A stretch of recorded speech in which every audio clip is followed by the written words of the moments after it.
The Republic P-47 Thunderbolt, upon its initial deployment to England in early 1943, appeared formidable in theoretical assessments, seemingly invulnerable based on its impressive specifications.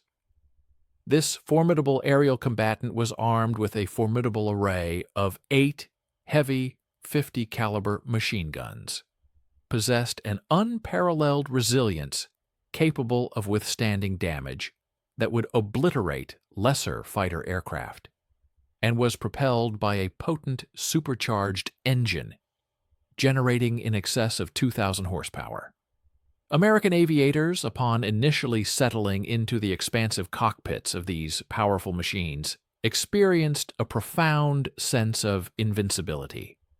However, fate held a harsh reality in store for them, a sobering experience that almost decimated the crucial fighter escort contingent of the 8th Air Force.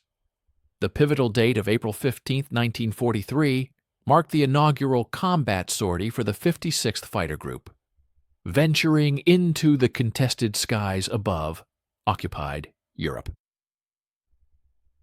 A mere 20 minutes after penetrating the airspace over the Dutch coastline, they unexpectedly engaged formidable Focke-Wulf FW-190s.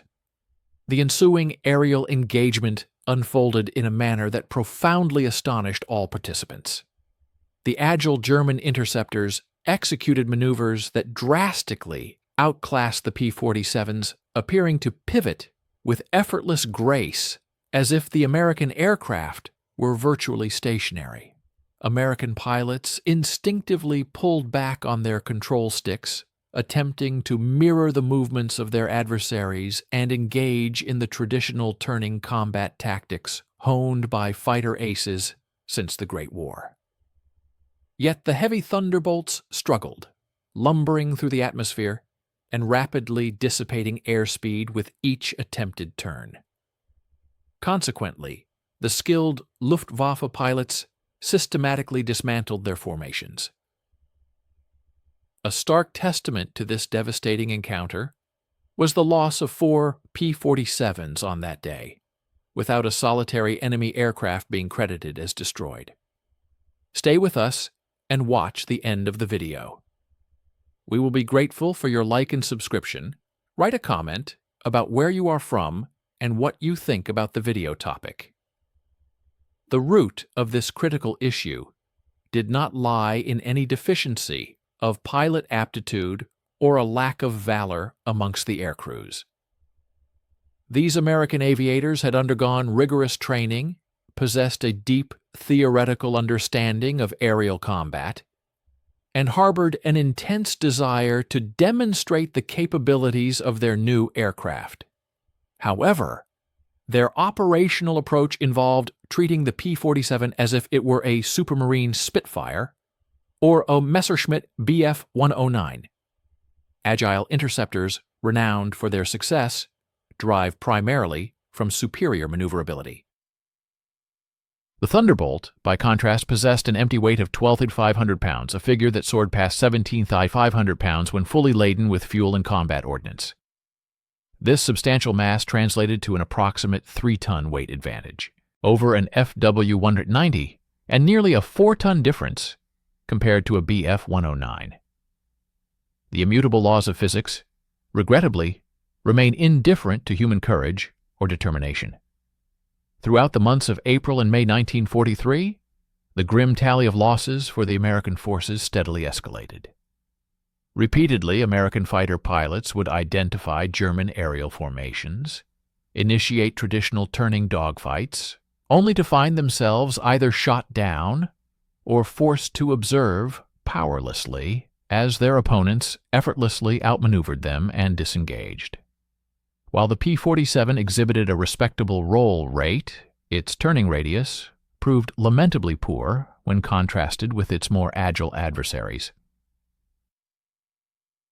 Aviators frequently articulated their frustration, likening their experience to piloting cumbersome trucks, while German pilots commanded nimble sports cars. This stark discrepancy led to a dramatic decline in morale across the fighter groups. A number of airmen openly voiced their apprehension, questioning if the Thunderbolt represented a critical design flaw, a poorly conceived aircraft destined to lead to their demise.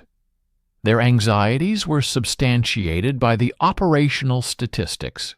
Throughout the spring of 1943, P-47 units were recording approximately 1 enemy kill for every 2 of their own aircraft lost, an utterly unsustainable and catastrophic exchange ratio. German combat reports from this tumultuous period vividly illustrate the growing self-assurance of the Luftwaffe pilots. Seasoned Luftwaffe veterans characterized their initial engagements with the P-47s as straightforward victories, primarily because the American pilots consistently engaged in horizontal turning maneuvers, a realm where the Thunderbolt's substantial mass proved to be a critical handicap. A telling entry in one FW 190 pilot's diary even claimed that downing Thunderbolts was less challenging than routine training exercises, attributing this ease to the predictable tactics of the Americans, their persistent attempts to turn and pursue. Concurrently, back at their operational bases in England, the maintenance crews bore witness to the grim consequences of these engagements. P-47s frequently returned bearing combat damage inflicted by stern attacks, undeniable proof that German fighters were maintaining advantageous positions directly astern, while American pilots struggled fruitlessly to evade. Ironically, the aircraft's exceptional structural robustness ensured that more pilots survived these encounters, albeit to recount tales of their operational humiliation. However, mere survival in the absence of tactical success was steadily eroding the overall effectiveness and fighting spirit of the units. A fundamental shift in strategy was imperative, and with a pronounced sense of urgency. The 8th Air Force simply could not sustain many additional months with fighter groups that were demonstrably incapable of effectively engaging the enemy. The courageous bomber crews venturing deep into German airspace demanded escorts that would not merely accompany their formations, but actively neutralize menacing Luftwaffe interceptors. Each returning mission, reporting instances of P-47s being tactically outclassed, represented another opportunity for German fighters to operate unimpeded, inflicting heavy casualties upon B-17s and B-24s. Consequently, the burden upon fighter group commanders to devise a viable solution to this critical predicament was extraordinarily heavy. Ultimately, when the decisive solution finally emerged, it would fundamentally revolutionize prevailing assumptions regarding aerial combat doctrine. This pivotal breakthrough originated from an unforeseen quarter, not from the rigid confines of official tactical manuals or top-down headquarters directives, but rather from the keen observations of individual pilots who began to analyze the outcomes when they abandoned the conventional approach of attempting to turn with their adversaries. Specifically, Lieutenant Quentin Brown, a pilot attached to the 78th Fighter Group, made a peculiar observation during a combat patrol over the Zuiderzee in June of 1943. Following an unsuccessful horizontal engagement with several Bf-109s, he instinctively pushed the nose of his aircraft earthward in an attempt to disengage and escape. His airspeed surged dramatically, accelerating at a rate significantly greater than that of the pursuing Messerschmitts. He successfully recovered from the dive several thousand feet below his initial altitude, remarkably intact and alive. This particular incident prompted him to reconsider the fundamental characteristics of his approximately 7-ton fighter aircraft. he began to grasp that the P-47's substantial weight was not solely a detrimental characteristic. From a physics perspective, the colossal airframe of the Thunderbolt possessed a unique capacity to store and convert kinetic energy compared to its lighter counterparts. Specifically, during a dive, the Thunderbolt masterfully transformed its potential energy derived from altitude into kinetic energy, manifested as speed with an extraordinarily potent efficiency. This immense 17 to 2,500-pound mass, previously responsible for its lethargic turning performance, now presented a profound tactical advantage in vertical maneuvers. The P-47, it became evident, possessed the capability to accelerate in a descent at a speed unmatched by any aircraft in the Luftwaffe's inventory. The P-47's terminal velocity when executing a controlled dive demonstrably surpassed 550 miles per hour. In stark contrast, FW-190s and BF-109s typically began to encounter significant control flutter and detrimental structural stresses once their speeds exceeded 470 miles per hour. This disparity was far from a minor operational edge.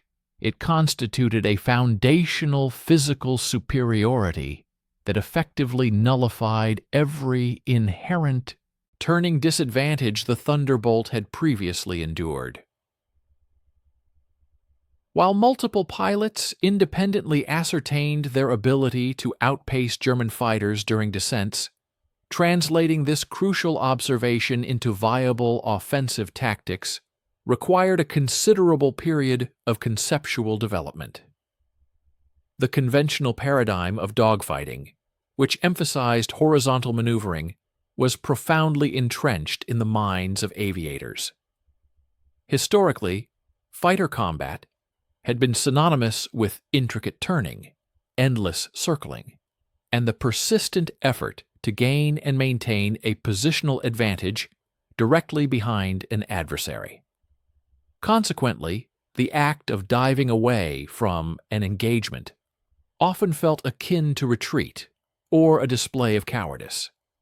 It necessitated a uniquely analytical and innovative mindset to discern that sheer speed could, in itself, be employed as a weapon, that remaining locked in a protracted turning battle was unnecessary if one could decisively control the terms of engagement through superior vertical maneuvering.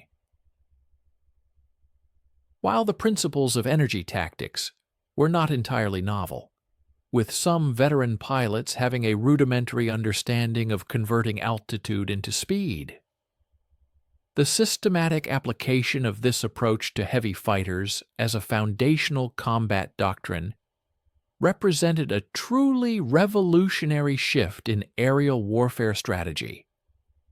The operational employment of the P-47 Thunderbolt, particularly concerning its potent Pratt & Whitney R2800 engine, proved nothing short of transformative in aerial combat. This formidable power plant delivered its peak performance at elevated altitudes, specifically between 25,000 and 30,000 feet. From such commanding heights, a Thunderbolt pilot could initiate a precipitous dive onto adversary formations, rapidly accumulating immense speed. These engagements typically involved swift, incisive attacks followed by an immediate ascent, leveraging the sheer kinetic energy gained during the dive to effortlessly regain altitude. German aircraft, by contrast, found themselves unable to effectively counter this tactic. Their engines suffered significant power degradation at high altitudes, and their comparatively lighter airframes were simply incapable of enduring or matching the P-47's staggering dive acceleration.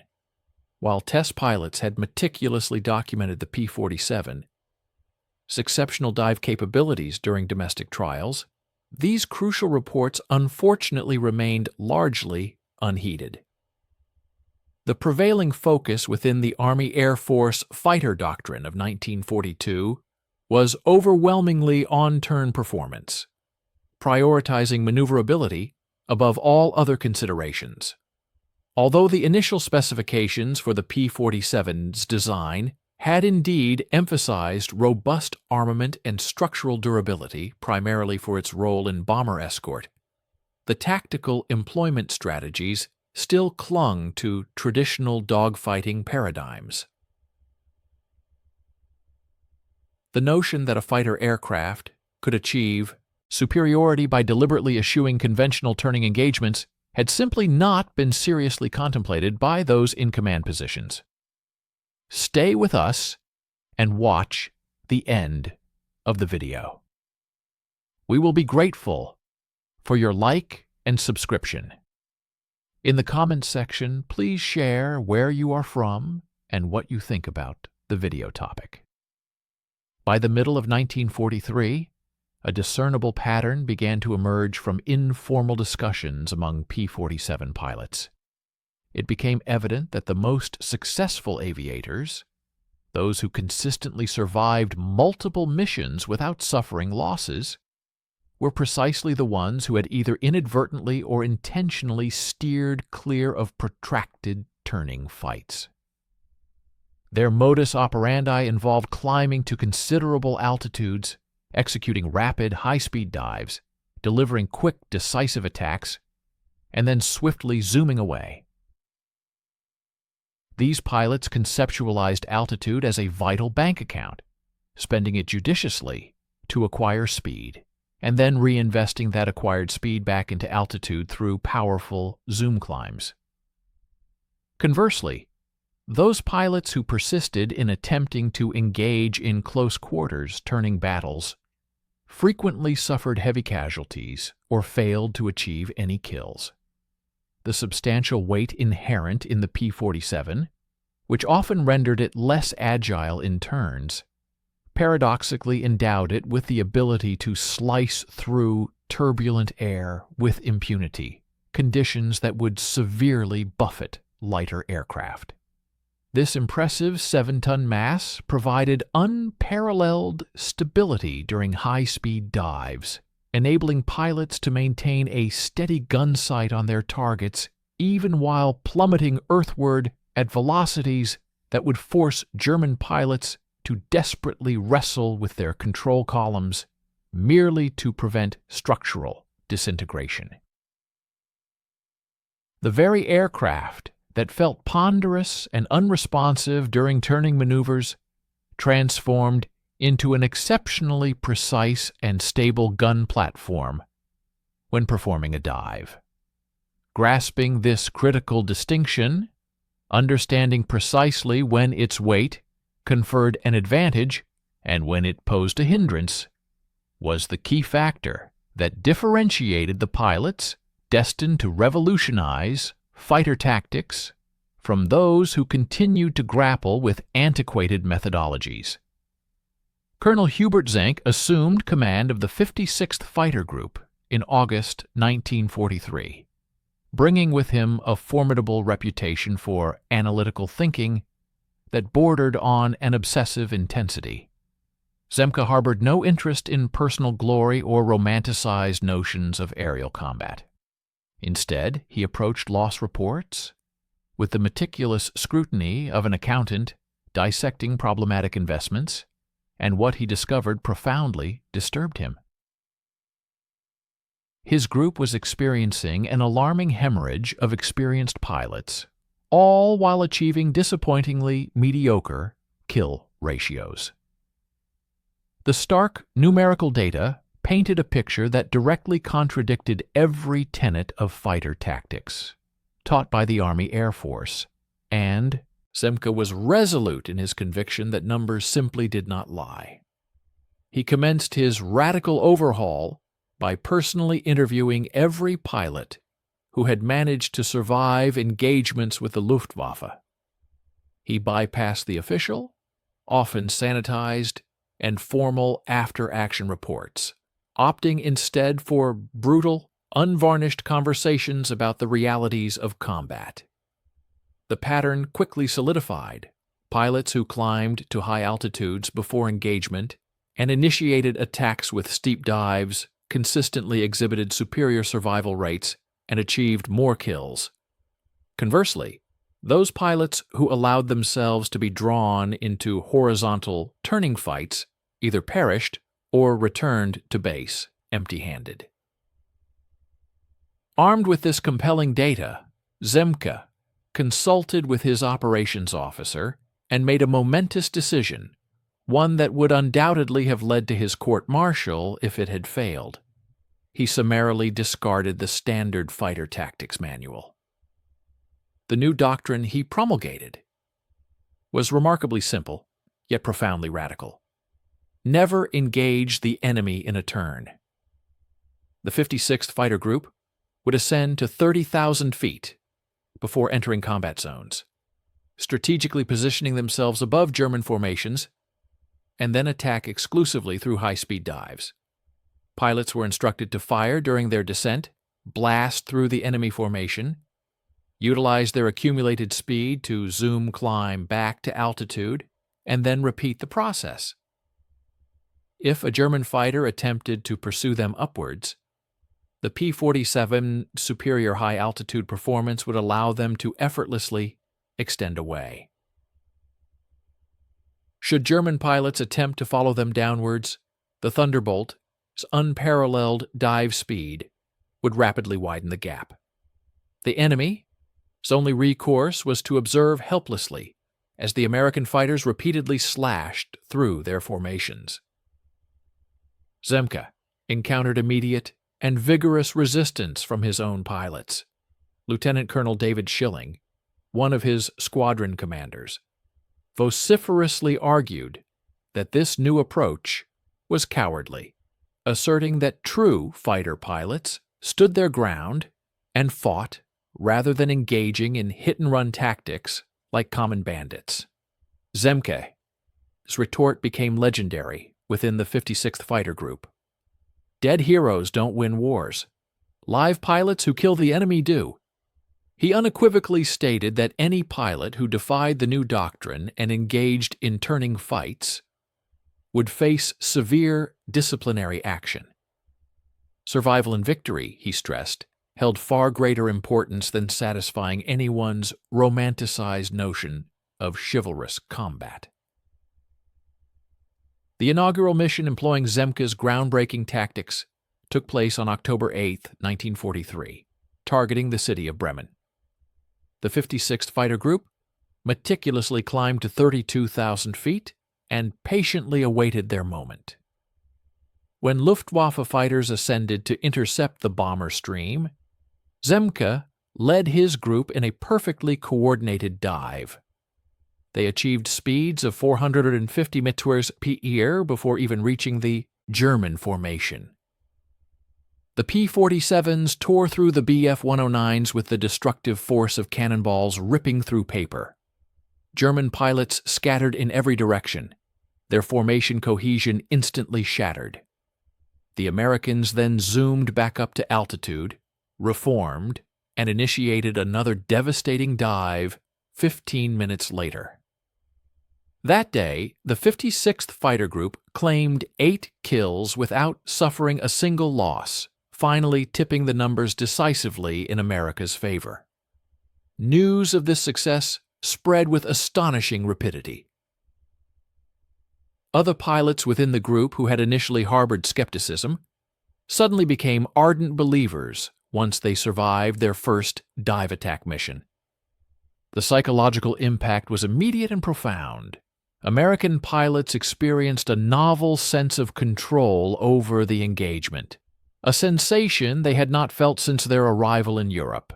They were no longer merely reacting to German maneuvers, instead they were actively compelling the Germans to react to them. This crucial shift in initiative had an enormous positive effect on both morale and overall effectiveness. Zemke diligently refined the doctrine throughout October and November.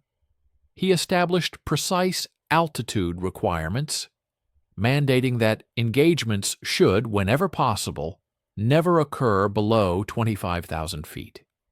He also devised sophisticated communication protocols to enable flights to coordinate their dives, ensuring that enemy formations were struck simultaneously from multiple angles. He placed significant emphasis on fire discipline. Pilots were instructed to deliver one precise, effective burst during each diving pass, allowing for perhaps 3 seconds of trigger time. The spray and pray approach, he emphasized, was utterly ineffective at 450 mm. The objective was to aim deliberately, fire decisively, and trust the 850 caliber machine guns to accomplish the task.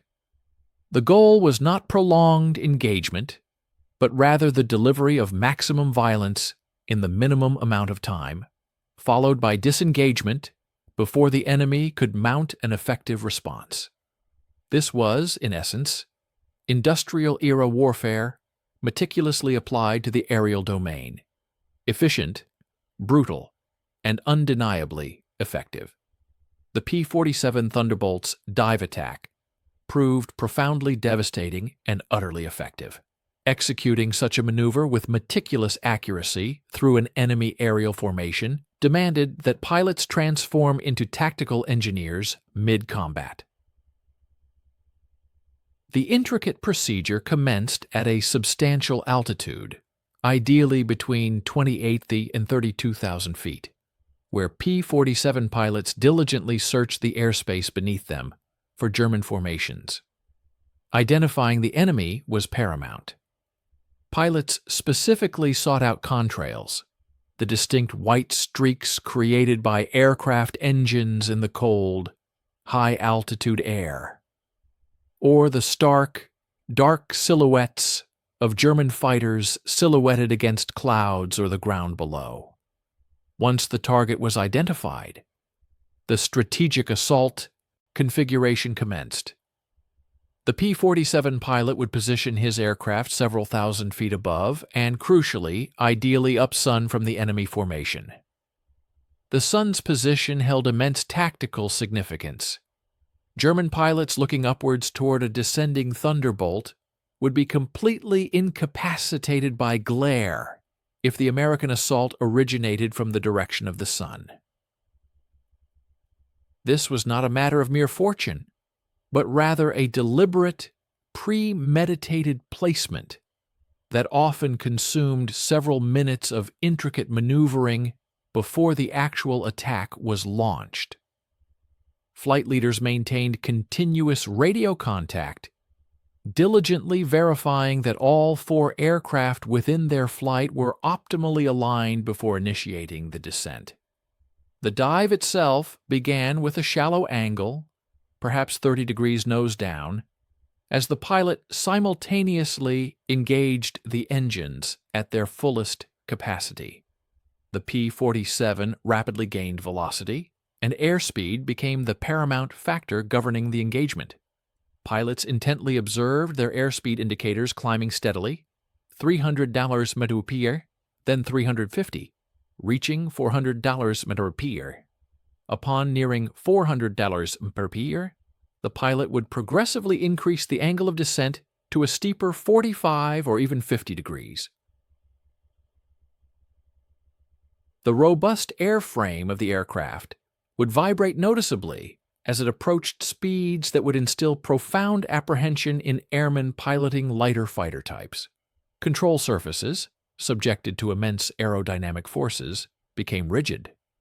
Manipulating the control column required considerable physical exertion and genuine muscle. This inherent characteristic was precisely why the P-47's substantial weight proved advantageous. That sheer mass effectively mitigated aerial disturbances and preserved the airframe's stability, even as its velocity pushed toward a breathtaking 450 or 480 mph. Stay with us and watch the end of the video. We will be grateful for your like and subscription. Please write a comment about where you are from and what you think about the video topic. Precise aiming proficiency, or gun sight discipline, distinguished effective assaults from fruitless expenditures of ordnance.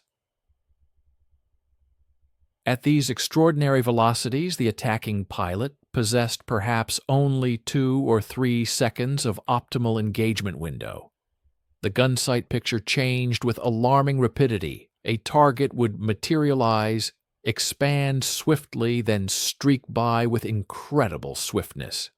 Pilots were trained to commence firing at approximately 400 yards and to maintain pressure on the trigger as they closed in to 200 yards. The formidable armament of 8 50 caliber machine guns, with 4 positioned in each wing, created a devastating cone of fire that converged at the point where the guns were calibrated, typically set for 300 yards. At that precise range, even a single 1-second burst could unleash between 40 to 50 rounds into the target area. Penetrating pyrophoric projectiles would effortlessly perforate light alloys, ignite fuel tanks, incapacitate power plants, or critically wound pilots. The pivotal juncture arrived immediately after firing. Inexperienced airmen might be tempted to track their target, lingering to confirm hits. Such a mistake, however, often proved fatal. The established dive attack doctrine mandated an unhesitating adherence to the through pass. The pilot kept his nose pointed downwards, either maintaining or increasing his speed, and surged unimpeded completely through the enemy formation. German fighters positioned above and beside the target would be frantically turning, attempting to engage, but the P-47 was already past them, diving away at speeds they were incapable of emulating. This represented the tactical brilliance of this stratagem. The attacking pilot was exposed to peril for only about 3 seconds, this being the brief interval between entering effective firing range and exiting the lower perimeter of the enemy group. Once safely below the enemy formation, the pilot would commence his ascent maneuver. Pulling out of a 450 MQE dive required meticulous execution. To apply excessive backward pressure on the stick could critically compromise the structural integrity of the fuselage, or even worse, cause the pilot to experience temporary loss of consciousness due to the intense gravitational stresses. The correct method of ascent involved a controlled, assertive upward pressure that gradually brought the aircraft's nose up. The P-47's robust design tolerated forces that would have literally torn the wings off lighter aircraft, yet pilots still prudently adhered to operational boundaries. As the nose came up through the horizon, all that dynamic velocity from the dive was transformed into gravitational potential, altitude. The Thunderbolt would perform a rapid ascending maneuver, sometimes recapturing 5,000 or 6,000 feet, solely through its acquired velocity. This zoom climb was precisely where the engine power at altitude yielded significant advantages. The R2800 engine, equipped with its turbo supercharger, maintained its formidable thrust even as the aircraft climbed back toward 30,000 feet. German fighters attempting to follow found their engines struggling in the rarefied atmosphere, experiencing a reduction in thrust, which forced them to stabilize their flight path or decrease their altitude. The P-47, however, just kept climbing, and within mere minutes, the pilot was back at attack altitude, rejoining his aerial contingent and preparing for a subsequent high-speed assault. This represented a cyclical process of engagement and replenishment. German pilots had previously confronted formidable adversaries, the skilled RAF Spitfire pilots over Britain and the tenacious Soviet airmen during the Battle of Stalingrad. However, the P-47 dive attacks introduced an unparalleled dimension to aerial combat. Luftwaffe veterans frequently described it as a profound mental assault a form of psychological warfare executed at exhilarating velocities of 450 meters.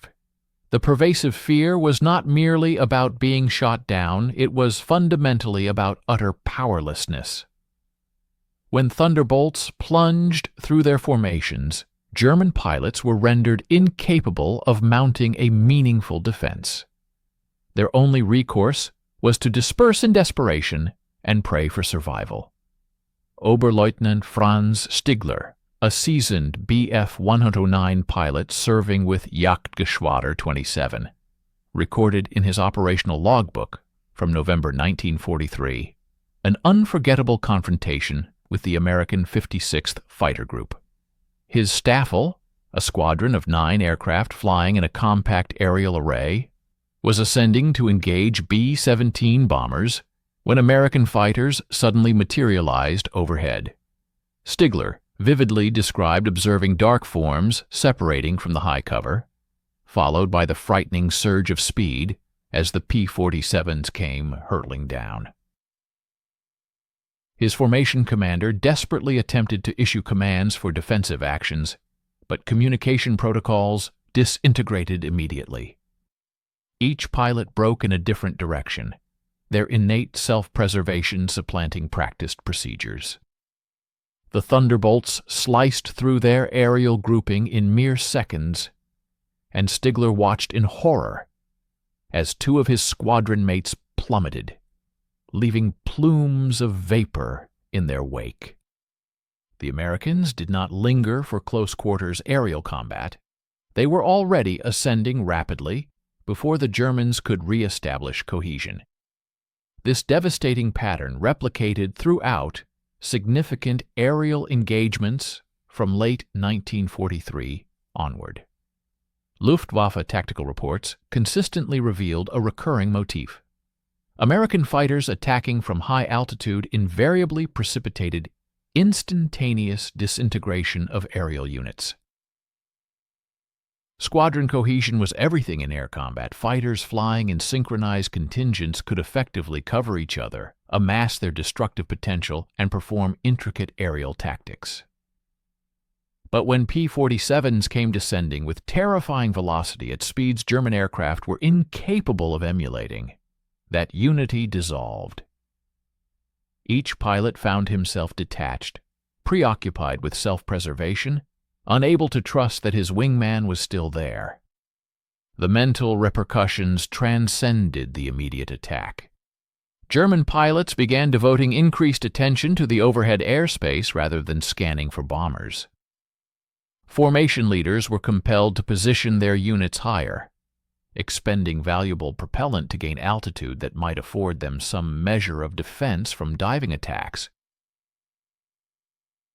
However, climbing higher meant diminished operational duration at fighting height, compromised operational longevity above designated zones, and power plants faltering in the rarefied atmosphere where the P-47's turbo-supercharger conferred a decisive superiority upon the American forces.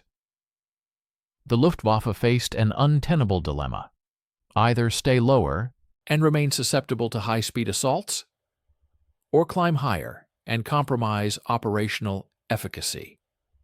Effectiveness. The German Luftwaffe's command structure found itself in a perplexing predicament, struggling profoundly to devise effective counter-tactics against these novel aerial maneuvers. In a desperate attempt to mitigate the damage, some German units experimented with a bifurcated approach, endeavoring to split their formations into 2 distinct elements, one positioned at a higher altitude to engage the formidable P-47 Thunderbolts, and another deployed lower to intercept the incoming bomber streams. However, this fragmented strategy proved woefully ineffectual.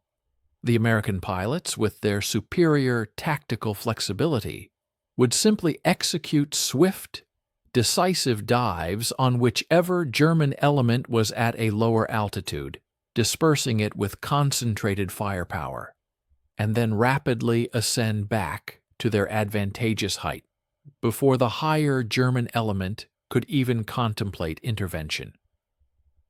Other German units, in a different vein of strategic experimentation, attempted to tighten their formations, flying in closer proximity to one another under the misguided assumption that such density would render dive attacks more perilous for the American attackers. This ironically only exacerbated their vulnerability to the P-47's overwhelming and concentrated firepower. The 8 50 caliber machine guns mounted on the Thunderbolt were indiscriminate. Their effectiveness was not diminished by targets being in close formation.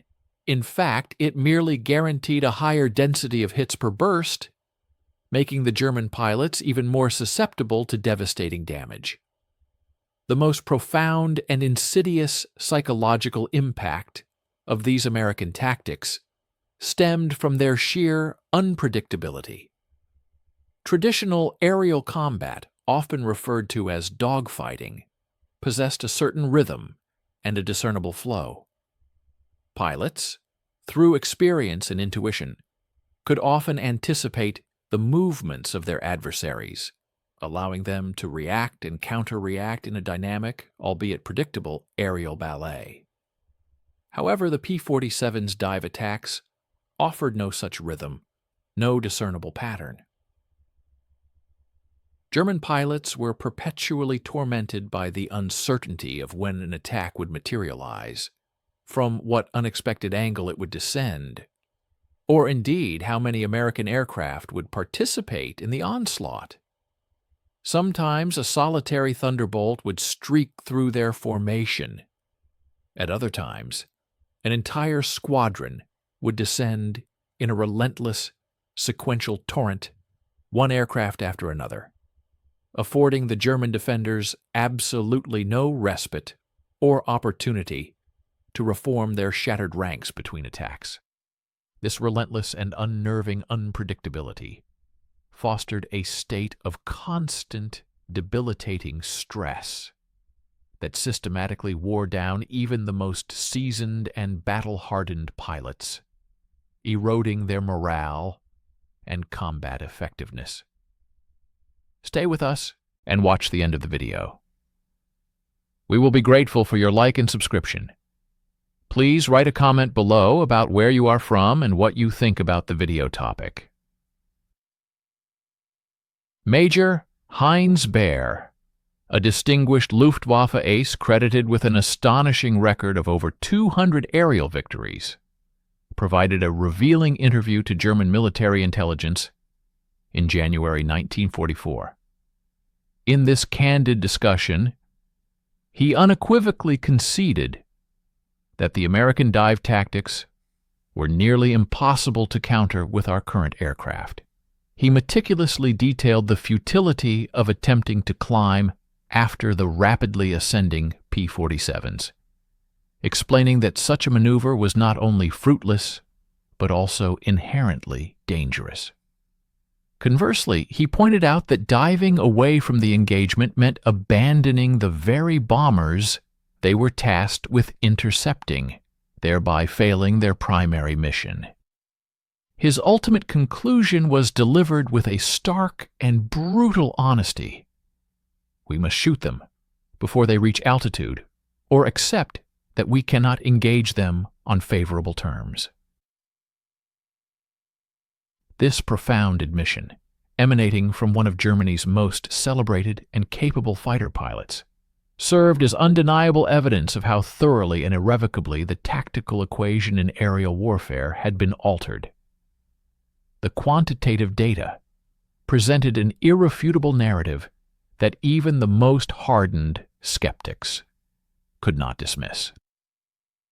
Prior to the visionary implementation of these aggressive dive attack tactics by Hub Zemke in August 1943, the 56th Fighter Group's kill-to-loss ratio languished at a precarious approximately 1.2:1.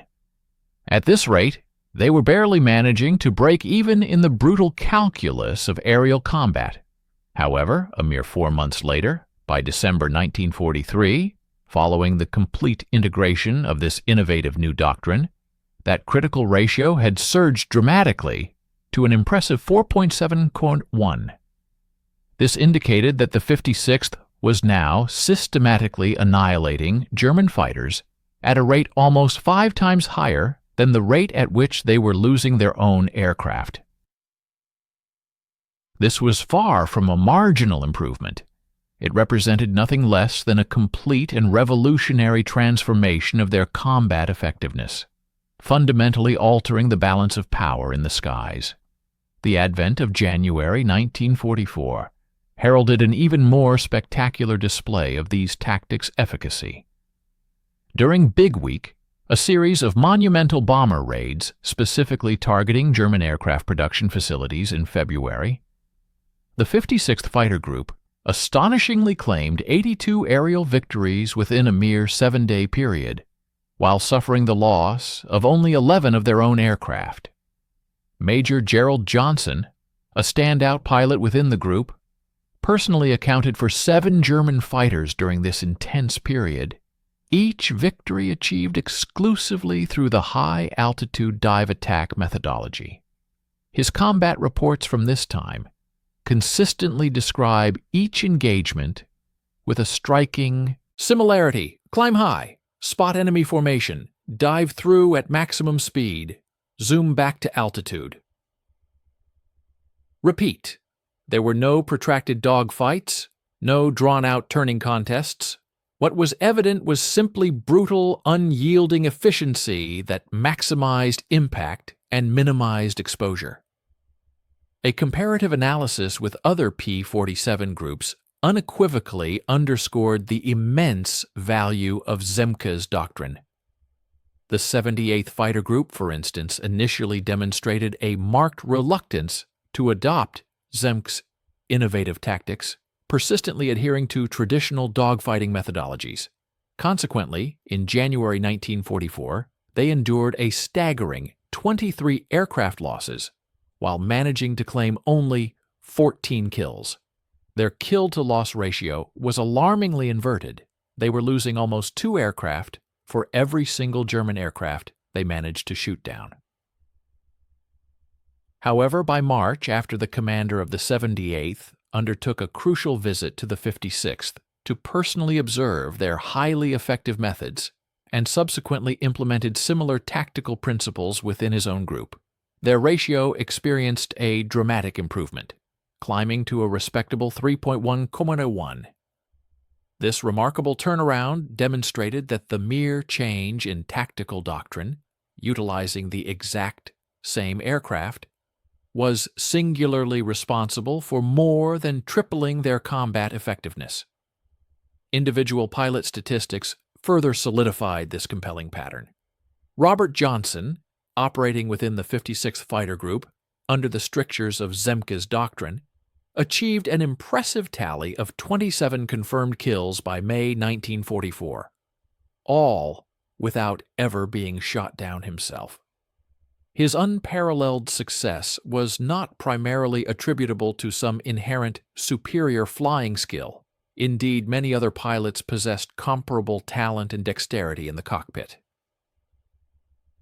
Instead, his decisive advantage lay in his unwavering and ruthless adherence to the fundamental principles of the dive attack. Johnson's mission reports are almost mechanistic in their consistent descriptions. A perpetual maintenance of altitude advantage throughout every combat engagement, exclusive reliance on high-speed diving passes, an absolute refusal to pursue targets into hazardous, low-altitude turning fights, and an immediate rapid zoom climb after each and every attack. He approached air combat not as an art form, but as a repeatable, almost industrial process. And the formidable results he achieved spoke volumes about the efficacy of his method. The 8th Air Force Headquarters diligently compiled and analyzed comprehensive data from across all its fighter groups throughout 1944.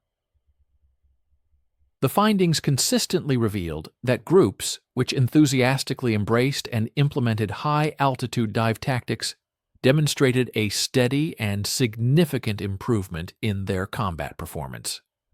For example, the 4th Fighter Group, flying P-47s from March through September 1944, recorded an impressive 141 kills against only 23 losses using these precise methods, yielding an outstanding 6.1:1 ratio.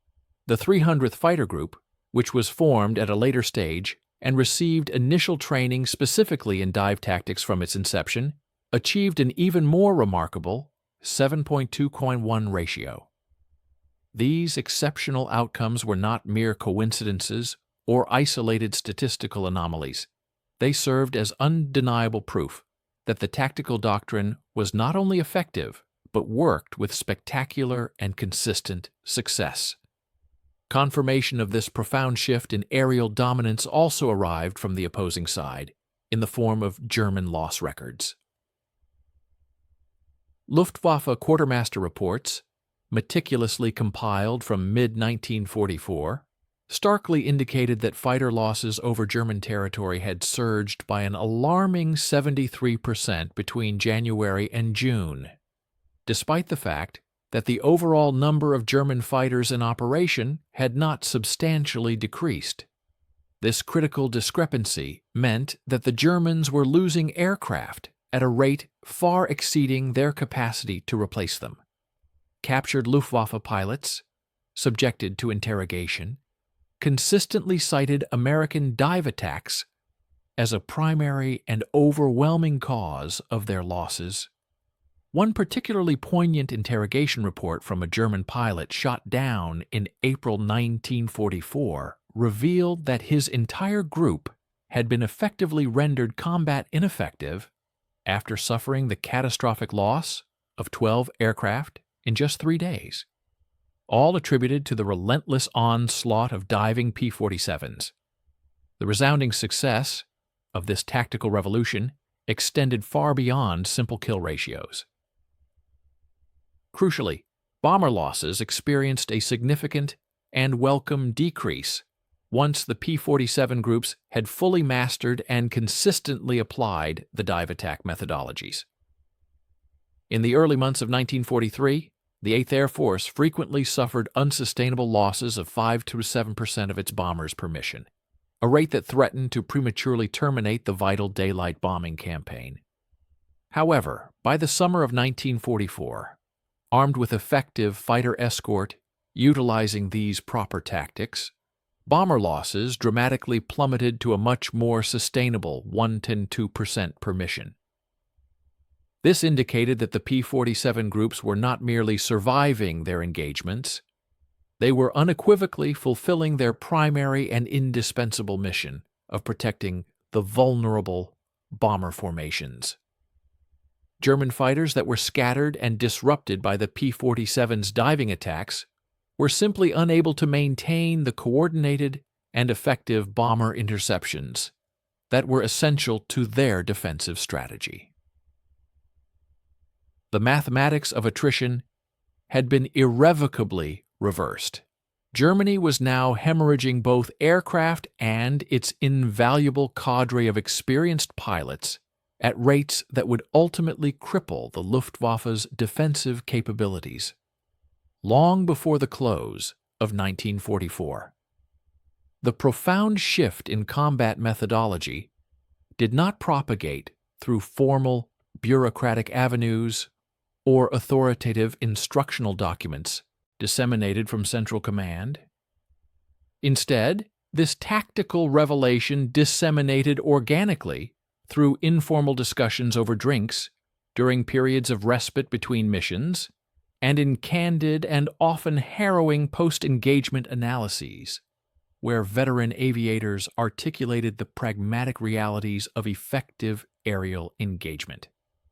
By January 1944, virtually every P-47 group operating within the 8th Air Force had become apprised of the 56th Fighter Group. Remarkable successes. While some commanders readily adopted the new methods immediately, others initially opposed them, only to find themselves compelled to alter their approach as escalating casualty figures necessitated change. A pivotal figure in this tactical dissemination was Colonel Don Blakesley of the 4th Fighter Group, who made a significant reconnaissance visit to Zemke's Tactical Command Center in February 1944. Blakesley, a seasoned aviator who had served with the Royal Air Force before America, his entry into the war possessed firm convictions regarding air combat. He dedicated 2 days to observing the 56th Strategic Flight Preparation, attending detailed operational instructions, and meticulously analyzing their combat procedures. What ultimately forged his conviction stemmed not from abstract concepts or theoretical discussions, but from the stark visual evidence displayed on the mission board, indicating numerous successful engagements without loss of life for the 56th's pilots, many boasting 10, 15, or even 20 kills. In stark contrast, those adhering to conventional, outdated methodologies had perished. Blakesley returned to his group and, within a mere week, integrated the dive attack methodology into their standard operating procedures. We truly hope you are finding this detailed account engaging and informative. Please stay with us and watch the end of the video as we delve deeper into the lasting impact of these pivotal tactical shifts. We would be immensely grateful for your like and subscription if you are enjoying this content. Additionally, we invite you to share where you are from in the comments below and what your thoughts are on this fascinating topic of aerial combat evolution. The 352nd Fighter Group, which was formed and deployed in July 1943, benefited immensely from an early immersion in these tactical innovations, thereby circumventing the ingrained patterns of less effective combat techniques. Their commanding officer, Colonel Joe Mason, maintained consistent communication with other units and integrated the fundamental tenets of the dive attack strategy into the unit's foundational instructional curriculum. Freshly deployed aviators arriving on English soil were instantly indoctrinated with the core principles. Altitude is life. Speed is weapon. Never turn with the enemy. The 352nd's inaugural combat mission in September 1943 saw the pure application of dive attack tactics, and within their first month of combat, they registered an impressive 5-to-1 kill-to-loss ratio. This conclusively demonstrated the efficacy of this doctrine, even when executed by relatively green aviators, provided they rigorously adhered to its principles. These combat strategies subsequently underwent continuous refinement born from direct operational encounters. Pilots ascertained that diving through enemy formations yielded superior results when several flights synchronized their offensive maneuvers. The 56th, for instance, pioneered a sophisticated ladder technique, where 4-ship flights positioned themselves at progressively lower elevations, one at 32,000 feet, another at $30,000, and a third at $28,000. They would then initiate their descents in a staggered progression, approximately 15 seconds apart, affording German pilots insufficient opportunity to reestablish their defensive integrity between assaults. The initial flight would effectively disperse the enemy's ordered arrangement. The second would intercept German aviators attempting to reestablish formation, and the third would engage the remaining adversaries. This cascading offensive could maintain relentless engagement for several minutes, utterly dismantling the structural integrity and operational effectiveness of the opposing unit. Radio discipline became paramount to the success of these intricate maneuvers. Early dive attacks were often hampered by fractured communication channels, with exclamations of "break right" or "bogey at 6 waters," inundating the airwaves with superfluous discourse. Zemke, recognizing this critical flaw, established stringent operational guidelines. Designated flight leaders initiated the command for the inaugural descent, but thereafter, absolute radio quietude was mandated, save for the reporting of imminent perils or the verification of successful engagements. Pilots learned to rely implicitly on their wingmen to execute the offensive without the need for continuous verbal directives. This rigorous discipline fostered enhanced comprehension of the unfolding combat scenario because aviators could actually hear important calls instead of sifting through an auditory cacophony. The tactical doctrine itself underwent continuous modification in response to the dynamic progression of aerial warfare. By the spring of 1944, the Luftwaffe began to strategically disengage from direct confrontation with high-flying P-47 formations, instead prioritizing attacks on bomber streams when American fighter escorts were disadvantaged by depleted fuel reserves or unfavorable positioning. P-47 groups countered this new threat by bifurcating their aerial contingents.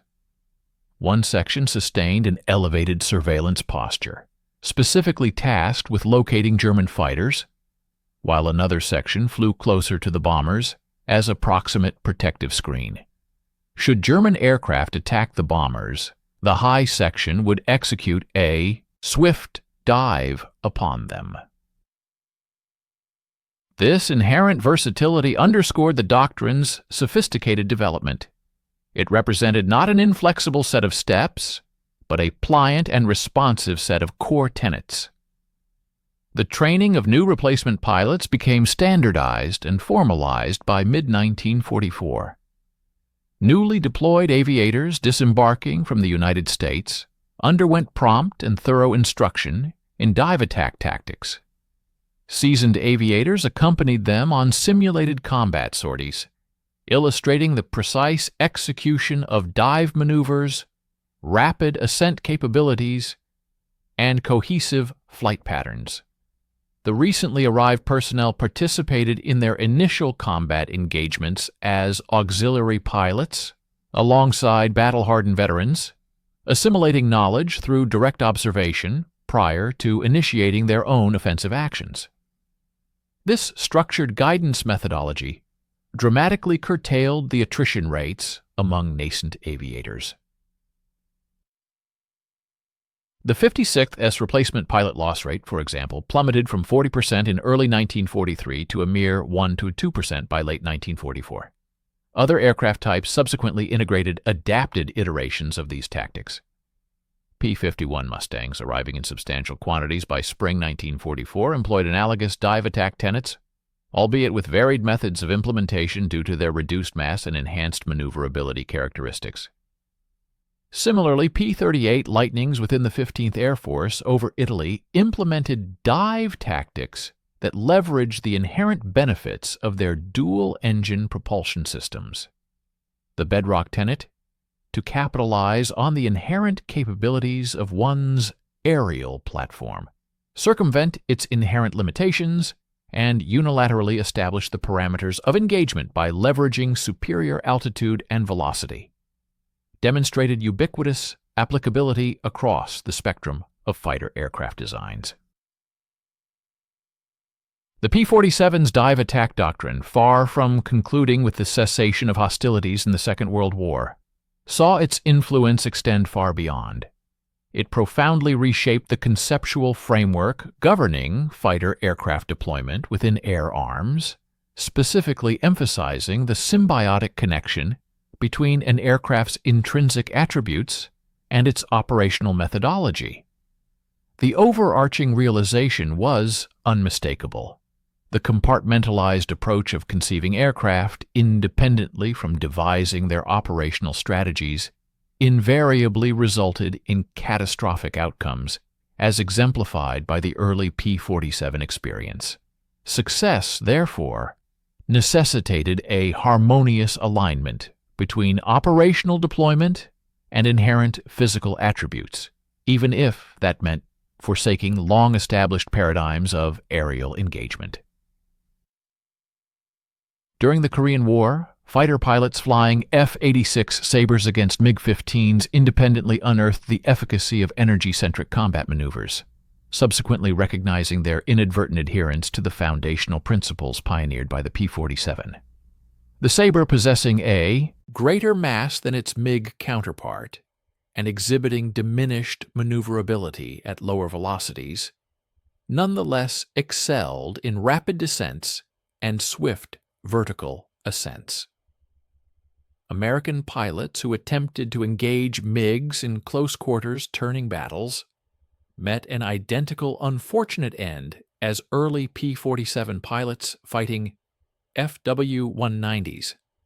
Conversely, aviators who meticulously examined post-engagement analyses from the Second World War discerned the recurring tactical paradigm.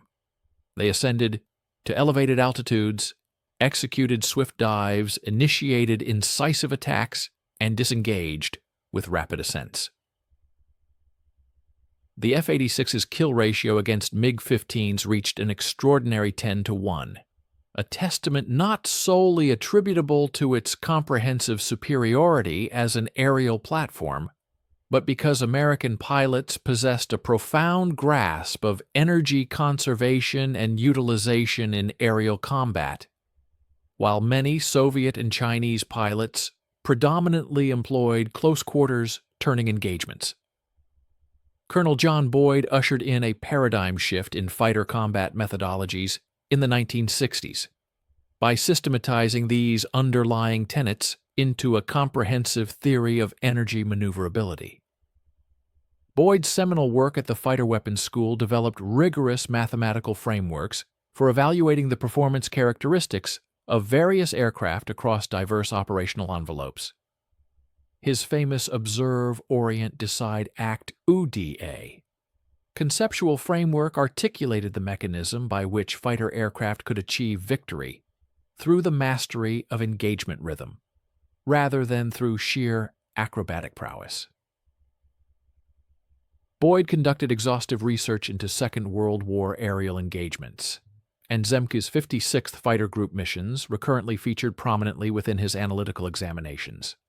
The P-47's metamorphosis from a perceived disadvantage to a preeminent fighter aircraft served as a quintessential illustration of Boyd's central argument that operational adaptability held greater strategic significance than the intrinsic design specifications of the airframe. The F-4 Phantom, a formidable aircraft in the annals of military aviation, initially grappled with a strategic miscalculation in its deployment during the Vietnam War, mirroring the doctrinal challenges that afflicted early P-47 operations. Conceived and engineered primarily as a missile-armed interceptor designed for swift, beyond-visual range engagements, its combat role over North Vietnam rapidly transformed into a crucible of close-range dogfights.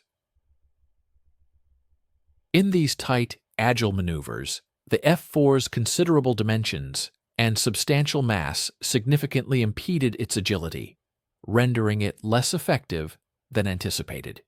Consequently, the initial rates of aircraft loss were deemed unsustainable, prompting an urgent reevaluation of combat methodologies.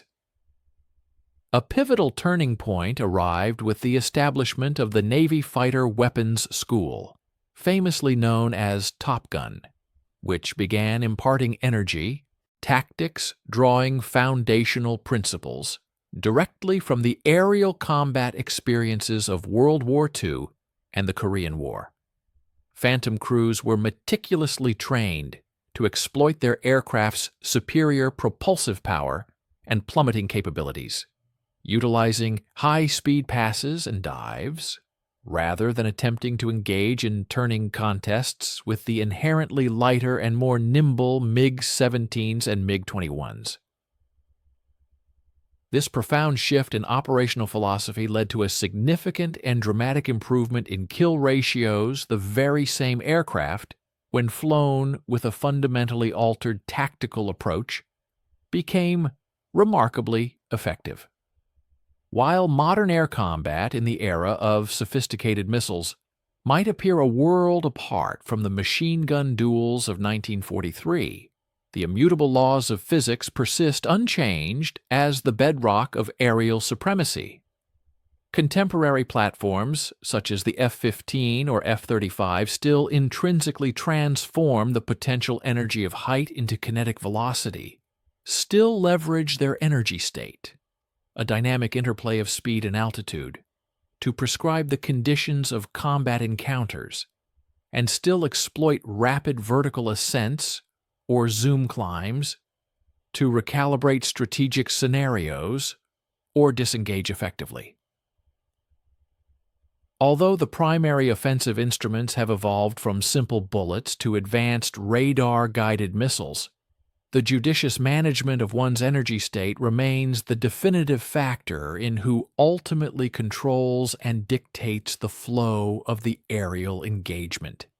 Indeed, every fighter pilot undergoing training today assimilates basic fighter maneuvers that trace their lineage unequivocally to the pioneering P-47 dive tactics, including iconic movements like the high yo-yo, the low yo-yo, and the vertical scissors.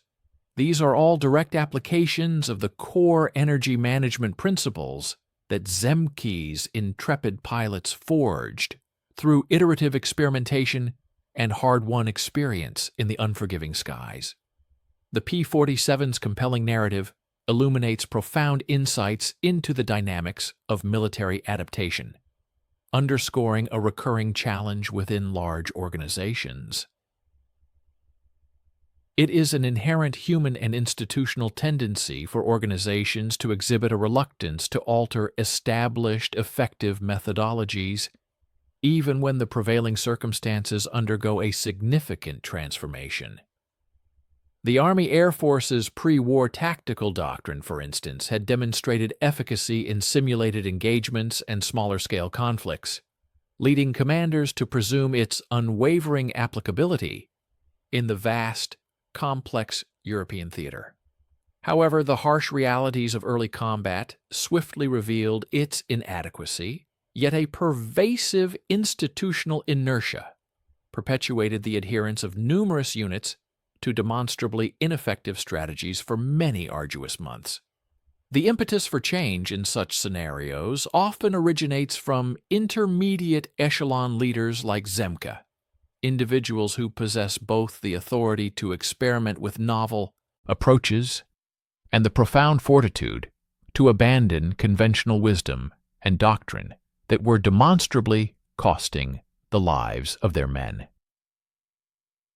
This recurring motif is discernible across the annals of military endeavor. Genuine tactical innovation frequently emanates from those intimately proximate to the front lines, possessing a clear, unvarnished view of what truly works, yet simultaneously possessing sufficient rank and influence to enact necessary reforms. Stay with us and watch the end of the video. We will be grateful for your like and subscription. Please write a comment about where you are from and what you think about the video topic. Beyond the quantifiable physics, the human element held equal significance in shaping the outcomes of these aerial contests. Zemke's pilots reposed profound confidence in his decisions, not because he espoused abstract theories, but precisely because he prioritized their preservation, meticulously studying their survival in the crucible of combat. His tactical modifications were driven by an unwavering commitment to safeguard their lives, rather than merely conforming to the often distant expectations of headquarters. This deep-seated trust was the critical catalyst that facilitated the swift adoption of what might have initially seemed like unconventional and even counterintuitive methods. Instructing fighter pilots, whose very raison d'etre was to engage and dominate in dogfights, not to engage in traditional turning combat, necessitated a reputation forged by an evident commitment to their well-being. Ultimately, the very essence of leadership, its empathetic, results-oriented, and pilot-focused style, proved pivotal in transforming doctrine and saving lives.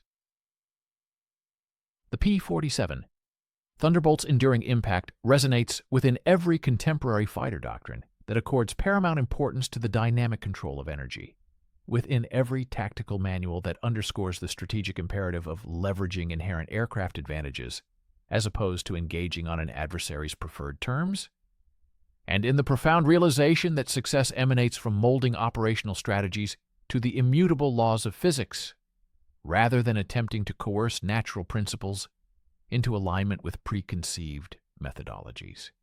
Its legacy is a testament to the power of adaptation, the wisdom of trust, and the enduring relevance of fundamental physical principles in the ever-evolving landscape of aerial warfare.